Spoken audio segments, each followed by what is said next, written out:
सिंबरे आपण माने बहुत रेसिपी खाइथिबे किंतु मु आज आपण मानक सहित शेयर करी एकदम नुआ आउ टेस्टी इजी रेसिपी शेयर करी बहुत आपण मानक पसंद आसीजिवो भात रुटी सहित खाई पारिबे ताहेले भिडियोटी को शेष पर्यंत देखिबे। मु एठी नेइची सिंबो नेइची देखंतु मु ताको भलो भाबरे धोई देइची तो ताको मु एमिति दुई खंड करिकी काटि देइची छोट छोट करिकी काटि देइची बेसी भी छोट करिनी तापर नेइची मु एठी दुईटा आलू नेइची चुपा को बाहर कर देइकी मु आलू नै जाइची देखि पारुछंती भलो से धोईकी मु नै जाइची। चलंतु भिडियोटी स्टार्ट करिया।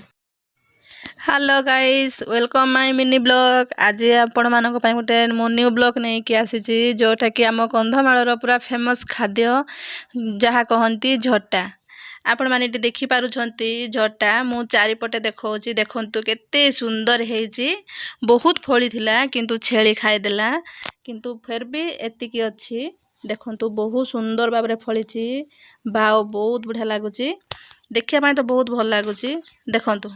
तार मंजी हेनी माने जस्ट के कहळ कहळ गुडाक हेची बहुत बढ़िया देखा जाउची देखि पारुछंती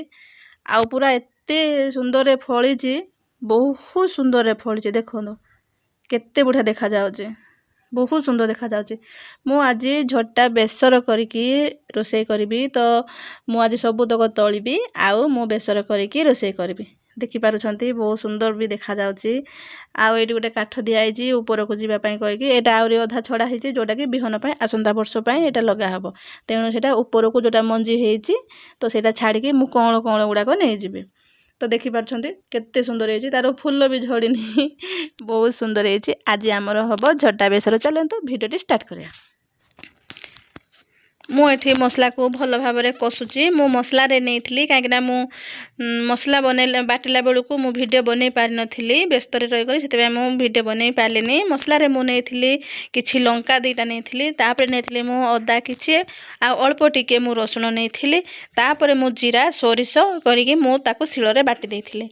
देखि पाछंती मसला कषा चलीची मसला भल भाबरे कषि हैला परे मु झटा को टिके 2 मिनिट पाए मु गरम पानी ताको सिजेकी रखि देइथली माने से पूरा सिजिबा पाए ताको दबानी खाली टिके तार कषा अंश जाऊ कहिके ताको टिके उषुम पानी ताको छाड़ देबा 2 मिनिट पाए देखि पारुछंती मसला भल भाबरे कषि हे जाउची भल भाबरे मु ताको कसुची शेष रे मु पकेइथली टमाटो तापर मु एठी जो झटा को मु सिजेकी रखिथिली